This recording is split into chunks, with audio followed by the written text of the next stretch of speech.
Lifting heavy weights while running long distances are two things that don't seem like they should work well together, but apparently they do. Enter the modern hybrid athlete. They're strong, they're fast, but also functional, and their endurance will shock you. Then there's me. I've been lifting for about 4 years now, and I've probably done a grand total of 4 runs in those last 4 years. So I wanted to see what it really took to become a hybrid athlete. That's why I'm going to be training like a hybrid athlete for an entire week, running further than I've run in years, while still lifting heavy weights in the gym and including more functional training in there as well. Will I be able to lift as heavy? Will I recover well? What's going to happen to my body? Will I be able to refuel properly? Let's find out.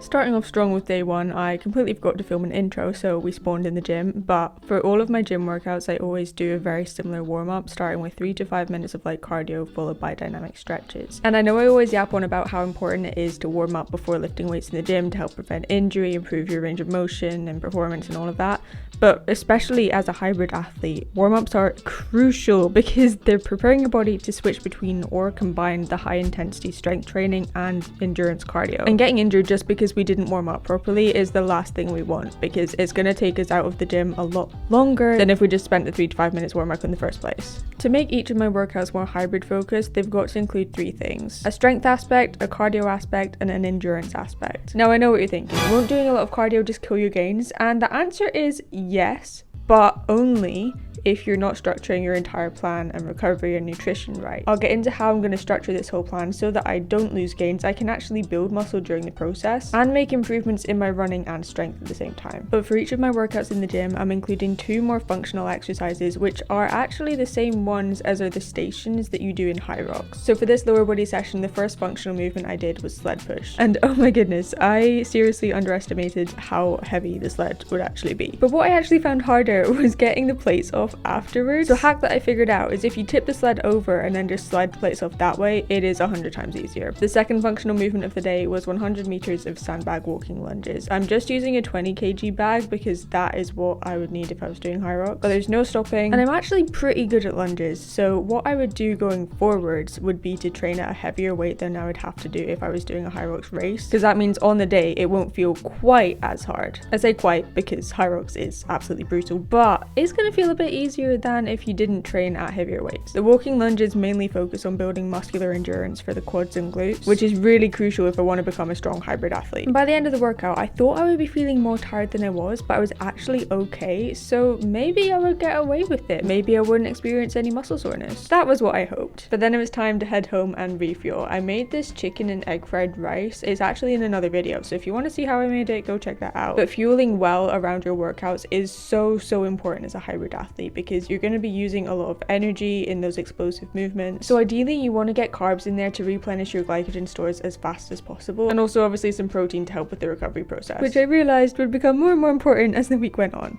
I am feeling the legs after yesterday's session. I was doing some light mobility and then now I'm just lying on the floor.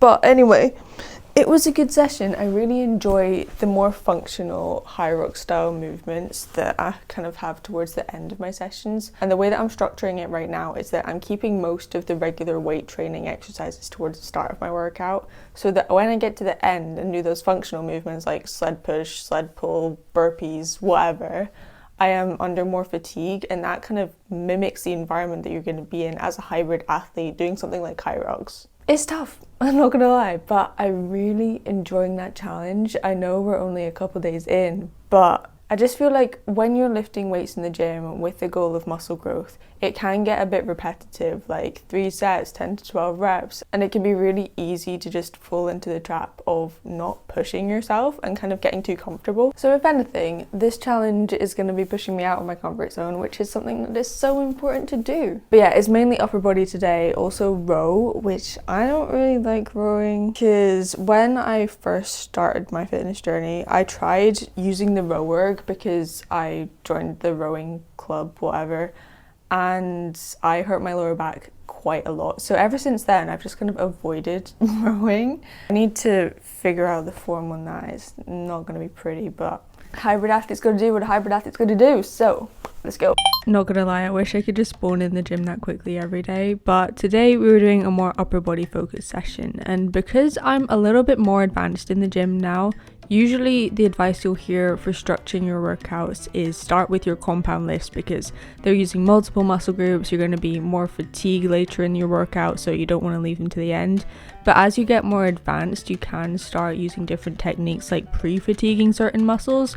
So I started with lateral raises on the cable machine just because I do still have a bit of a dodgy shoulder, so I just find that the cable is a bit more, like, it feels a bit better on my shoulder, let's put it that way.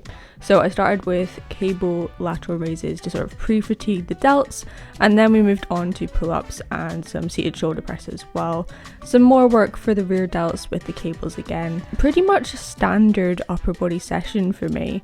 And then as we got towards the end of the workout, I did include more isolation exercises like cable tricep extensions, then supersetted them with bicep curls. I really love the cable variation of bicep curls that I'm doing here. I just get such a good stretch from the biceps and it gives me a really good pump, so I would recommend. But I finished off the main lifting part of my workout with some lat pull downs. I've been enjoying the neutral grip recently just because it feels more comfortable in my shoulder. And then for our functional movements, I was supposed to do wall balls, but the thing is, the ceiling in our gym is too low so that I can't actually do wall balls in our gym, which is a bit of an oversight. So as a compromise, I had to do dumbbell thrusters, but I did try to use some more power at the top, so the dumbbell is kind of leaving my hands just a little bit to try and emulate what throwing the ball would actually be like.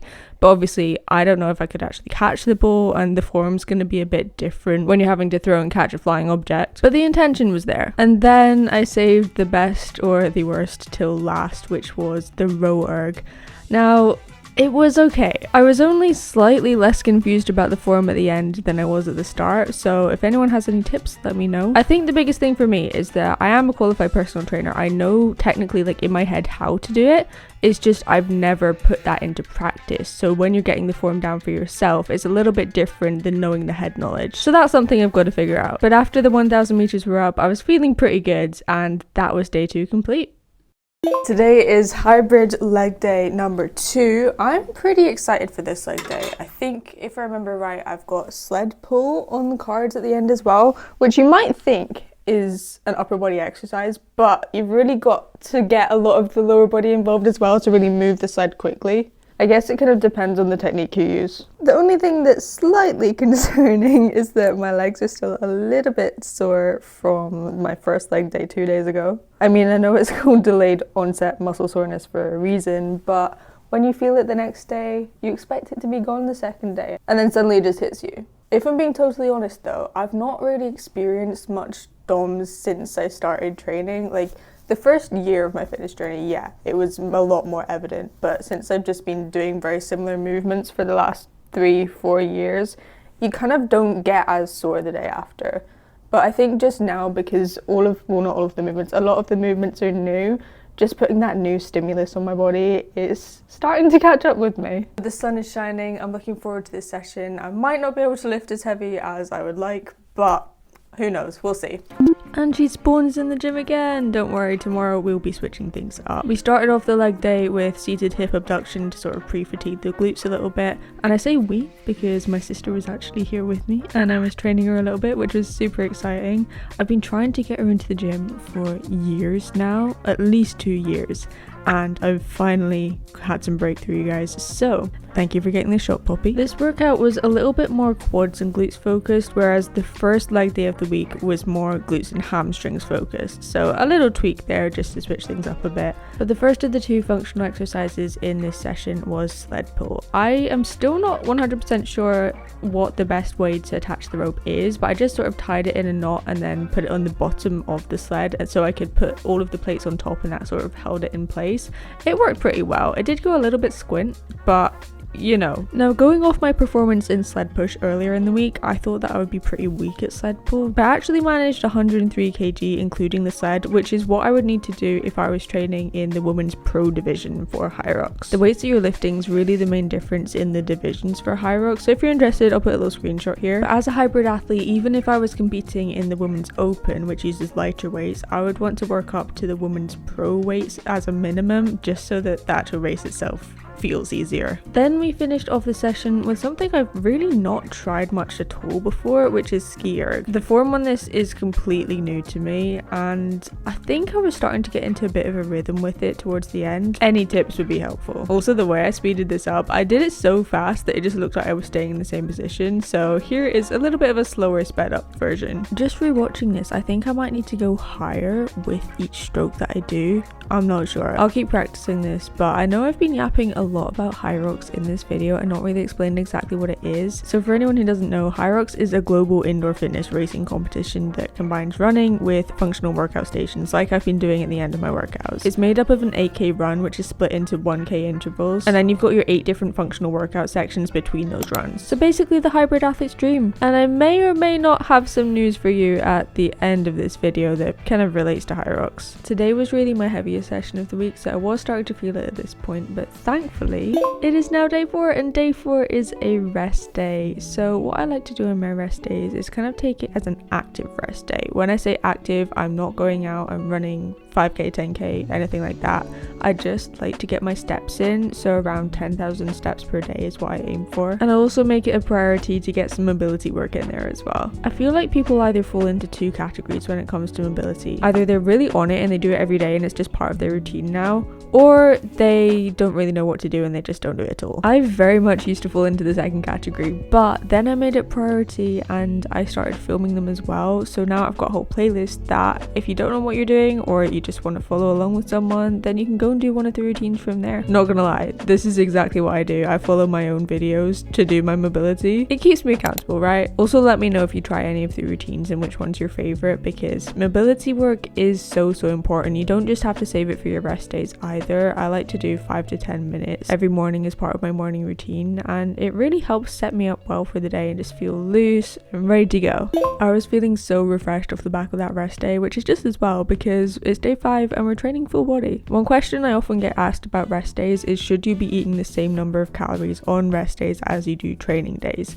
And the answer is, in general, yes. Because if you're not fueling your body on the days where you don't hit the gym, then you're not going to be able to recover as well. You won't be able to push as hard when you go back to the gym. And you could potentially be limiting the amount of progress you can make. Yes, there are some situations where training day and rest day calories are going to be different. But when I'm coaching clients, that really comes down to the individual, their goals, the calorie intake that they need. So it's really more of a question that's specific to each individual. I did most of today's session on the cable machine, and the gym was pretty quiet, which was really nice, but energy was kind of lacking, so I was taking things a little bit slower than I usually would. I'm not 100% sure why I was so low energy today. I think it's probably just because I've had quite a busy week mentally with work outside the gym, but what I always tell my clients is, on those days where you don't have 100% energy, that is completely okay. You don't have to skip the gym just because you know you're not going to be able to give it your 100%. Give it what you've got that day, because your best that day is going to compound over time. Like, even if that is 60% one day, 40% the next day, 98% the next day, even a small step forwards is still a step in the right direction, and all of that is going to add up to get you results that are sustainable on your fitness journey. Today's functional movements were a superset, and a very brutal superset at that. Started off with 12 burpee broad jumps straight into 40 meters of farmer's carry. Yeah, I think burpees are like Marmite. You either love them or you hate them. I thought I liked burpees, but the more that you do them, I think the less that I enjoy them. And then my sister, who was also at the gym today, she just left when I said we were doing burpees. But as hybrid athletes, we want to have those exercises where the intensity is pretty high. So having the superset of burpee broad jumps and farmer's carry kept the heart rate high, and my forearms were struggling. I also ended up with a massive bruise on my quad from the kettlebell just like bumping against it. I don't know if anyone else experiences that, or if I've just got one quad that is slightly the wrong shape, because the other one's fine. Maybe it just sticks out more. I don't know, but by the end of this workout, I was absolutely done. But also the satisfaction that you feel after having completed something like a whole set of burpee broad jumps, it just hits different, you know? I probably should have mentioned this earlier, but it's always good to end off your workouts with some static stretches just to kickstart the recovery process. Then it was time to head home, fuel up, and get some good night's sleep before tomorrow's session. You know what? I think the hardest part about that session is just the expectation of having to do burpees and farmer's carries at the end. And since it's a superset, you don't want to be resting for like a long time in between. So you do burpees, farmer's carry, rest about 30 seconds and go again. Because in the race, you don't really get that rest. Like if you're doing doubles, then yeah, you can get a bit more. But if you're doing it just as a single, you are go, go, go. One more session for this week, and that is the run, so I'll see you there tomorrow. This is the fit. Today, I really don't want to go outside because it's so grey, it's so wet, it's so rainy. But we're gonna go for an easy 5k run. Very easy. Last week I actually hit a PR for my 5k, which was 20 minutes and 50 seconds, I think. So we're not going for any PRs today. I'm gonna aim for something closer to like 30 minutes probably. The reason being is that when you run, you want to be taking easy runs really easy. So I'm talking a conversational pace where you can actually have the full conversation. You're not just trying to gasp out breaths here and there to make a sentence. That's going to help you build your aerobic base, which is going to allow you to run for further, for longer, easier in the long term. To be honest, when the weather's the way it is now, I really just want to sprint the whole thing and get it over and done with. But we're getting it done. First of all though, I never ever work out fasted because we want to be fueled so we can perform our best. And a lot of women can run into like hormonal issues if they're doing a lot of intense exercise and they never eat before it. So just to be safe, I'm gonna have some yogurt and probably some fruit before I go for a run as well. Nothing too heavy, but we're making sure we're getting the carbs and protein in there.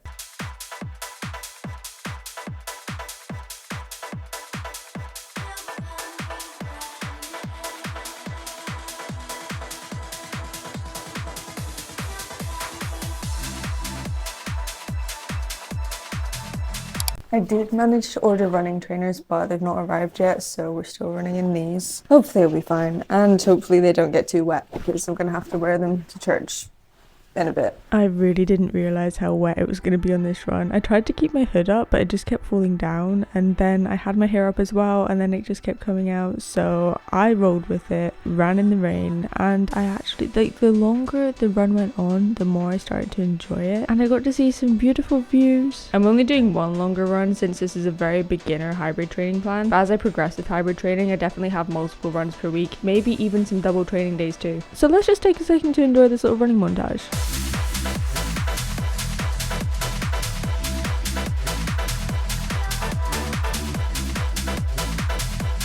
And yeah, I finally understand the feeling of a runner's high.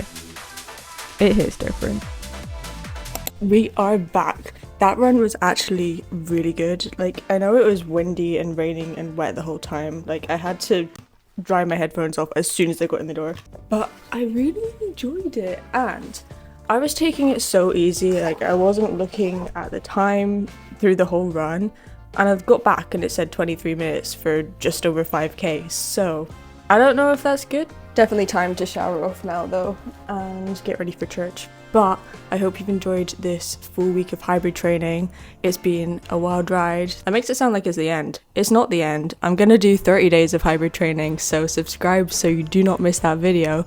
And yeah, I'm super excited to be training in sort of a different style because I was just getting bored with the gym, gonna be honest. Oh yeah, and what I did forget to mention here is that I will probably be signing up for a Hyrox race either late this year or next year. So let me know what Hyrox training content you want to see, because this is really like the next chapter of my fitness journey and I'm so excited to be able to share it with you. But it's gonna be tough. It's going to be very tough. If you've been thinking about switching up your training, maybe trying some more hybrid style training, give it a go. What have you got to lose? It's so much fun even just to try new things, and if you don't enjoy it, you can go back to what you were doing before or try something completely different. Let me know what some of your goals are in your fitness journey right now, because I love hearing about all of them, and YouTube thinks that you'll enjoy this video next. So love you so much and I'll see you there. Bye.